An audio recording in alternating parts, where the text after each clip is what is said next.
Okay, this is number 19 from the multiple choice assessment taken last week. So in this one, there's really, when you analyze it, I mean, you could multiply this out, FOIL this out 5 times and get some big, really huge thing. But obviously that's going to be a time waster, so that's not the way to go. So what you have to look at with these is, can you simplify? And the answer to that is no, because you have that power of 5. If there wasn't that power of 5 there, maybe you could divide into both of these, and that would work. Actually, it definitely would work, but you can't do that because of that power of 5, and you have this this binomial here. So can't do that. So the next option that you can do is you can look at this and say, okay, well, this is my inner function, so to speak.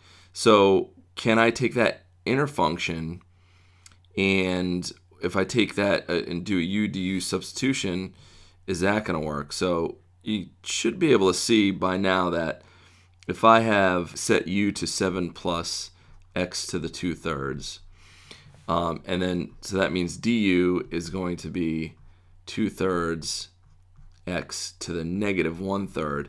So that really helps you out, because now with u, this whole thing is covered, and with du, this whole thing is covered except you have a positive 2/3 there. So you have to multiply both sides by 3 halves, and du is now going to be covered. The 2/3 du is going to cover the x to the negative 1/3. So this is going to be u to the 5th du, and then you can just go from there. Okay, so this is number 21. So we've worked with something sort of like this, but not exactly this, where we're taking the derivative of an integral. But the interesting part here is that we have a t to the 4th as one of my indexes. So what I need to do is I need to include that in part of my solution. So you can use a fundamental theorem here. And if you do that, basically what it comes out to is it's going to be e to the t to the 4th squared power. And it's going to be the derivative of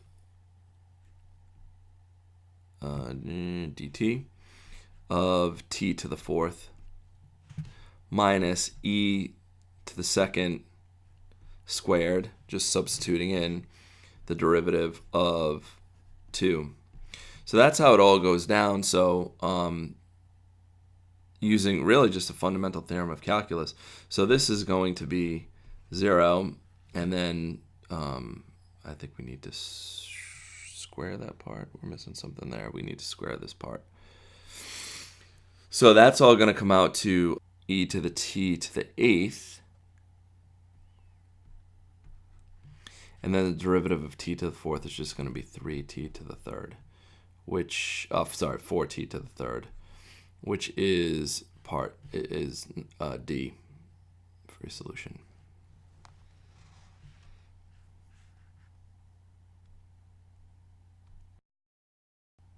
So in number 25, there's really 2 keys to it. None of them that we've gone over, but there are going to be some things on the test that, well, very, very few, that are going to be things that we haven't gone over. So it's kind of difficult to just kind of pull this out of thin air, but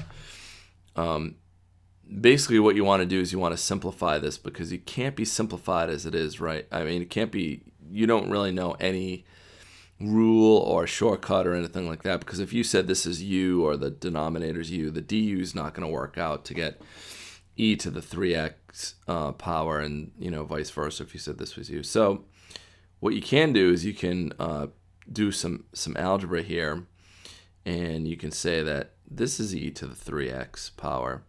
Well, I can rewrite e to the 6x as e to the 3x power raised to the 2nd power plus 1. So now I have this sort of nested function there, where now I can actually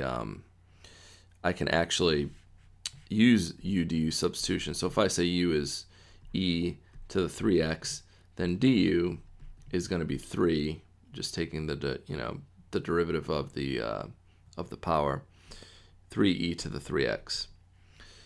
So I don't have another, I don't have a 3 to the 3x there, but I do have another e to the 3x. So what I could do is I could, again, just divide by 3, or this becomes 1/3. So it's 1/3 du is equal to e to the 3x. So now I can substitute in. So I have 1 over u squared plus 1 du. So that covers everything. That covers that second. The u goes in where the squared part is, and the du goes into where the e to the 3x is, and then I forgot to do the 1/3. Constant is going to go outside. So now the only other part here is, and this is in your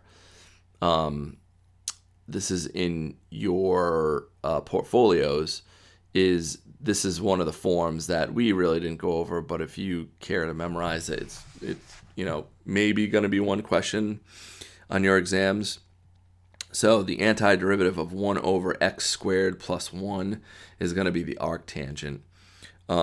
So it's going to be the arctangent of x, or in this case u. So what's going to happen is that 1/3 comes down, and then since it's the arctangent of u, we know what u is. It's e to the 3x, and that is going to be plus c.